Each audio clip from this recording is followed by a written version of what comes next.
प्यारे साथियों, जय हिंद। जैसा कि हम सब क्लास 10th के मैथ का प्रश्नावली 1.2 को सॉल्व कर रहे थे, जिसमें हम सभी ने मिलकर प्रश्न संख्या 1 से लेकर 3 तक को सॉल्व कर लिया है। आज हम इस वीडियो में देखने वाले हैं कि प्रश्न संख्या 4 का हल कैसे किया जा सकता है। तो आइए बिना देर किए हुए शुरू करते हैं आज का यह बेहतरीन सा क्लास। तो जैसा कि हम लोग देख पा रहे हैं कि यहाँ पे बोर्ड पे 4 नंबर क्वेश्चन लिखे हुए हैं और ये 4 नंबर क्वेश्चन क्या कह रहा है। 4 नंबर क्वेश्चन कह रहा है कि एचसीएफ ऑफ 306,657 बराबर 9 दिया है। तो एलसीएम ऑफ 306,657 क्या होगा, ये हमें ज्ञात करके देना है। तो आइए देखते हैं बहुत ही आसान तरीके से कैसे निकालना है। तो सबसे पहले के वीडियो में भी आपको मैंने बताया कि आपको सॉल्व लिखना है। तो पहले हम सॉल्व लिखेंगे, उसके बाद आप लिखिए दिया है। प्रश्न में आपको जो कुछ भी दिया है पहले उसको लिखना है।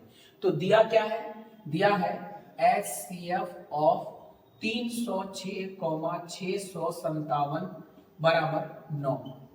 उसके अलावा देखिए, क्या इस ब्रैकेट के अंदर जो दो संख्याएं हैं हम उसको ए या बी मान सकते हैं? बिल्कुल मान सकते हैं। तो लिखेंगे ए बराबर 306 और बी बराबर 657।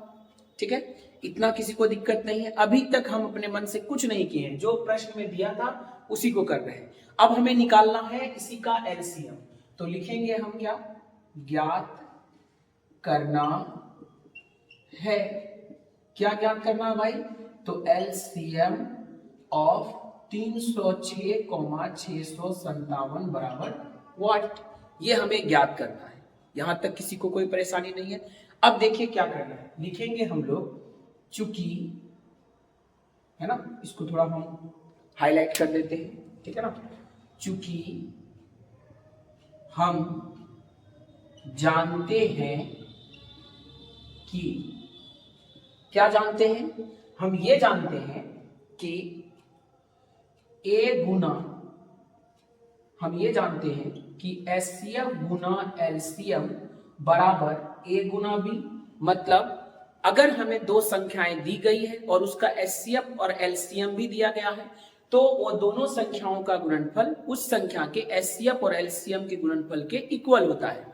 तो ठीक इसी तरीके से हम इसको यहाँ पे अप्लाई करेंगे। हमें निकालना है एलसीएम, तो हम एलसीएम को यहाँ छोड़ देते हैं।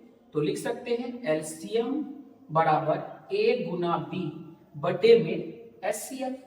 ये गुणा में है, इधर आएगा तो भाग में हो जाएगा। उसके बाद देखिए अगला स्टेप क्या होगा। तो अगला स्टेप में लिखेंगे हम लोग, क्या लिखेंगे कि एलसीएम बराबर ए को हम क्या माने थे भाई, जो 306 है वो माने हुए हैं। तो लिखेंगे 306 गुना बी क्या है, बी है 657 बटे, हमें एचसीएफ पता है, क्वेश्चन में दिया गया है, और वो कितना है भाई, तो वो है हमारा 9। तो यहाँ लिख दिए 9। अब इस 9 से इसको हम लोग कटा देंगे। तो जब कटाएंगे तो 9 एकम 9, 9 सत्ते 63, बचेगा 2, 9 तिया 27। अब जो ये दो संख्याएं बची हुई है इनका हम गुणनफल ज्ञात करेंगे। तो 306 गुना 73 रफ में कर लेते हैं। 306 गुना 73, 3 छके 18, 3 तिया 9, 7 छके 42, 7 तिया 21, 8 2 1 3, 9 4 13, 1 और 1 2 और 2 का 2, यानी हमें मिल गया एलसीएम बराबर 22,338। ठीक है ना। तो हमें निकालना क्या था, हमें निकालना था एलसीएम। ठीक है, और हमारा एलसीएम क्या निकल गया है, 22,338। ठीक है।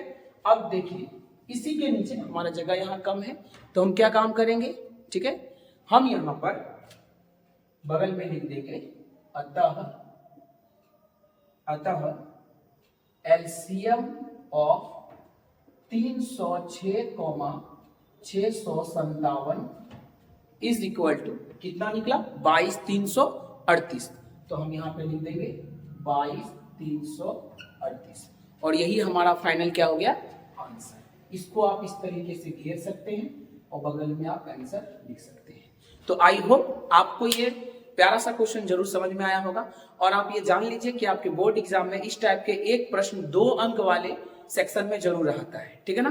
तो आप इस टाइप के कई सारे प्रश्नों को प्रैक्टिस कीजिए, बनाइए, और ये 2 अंक 100 में से ये 2 नंबर आपका खत्म हो गया, समझ जाइए। अब आपको 98 की तैयारी करते हैं। तो मिलेंगे इसी तरह से अगले वीडियो में, तब तक के लिए धन्यवाद।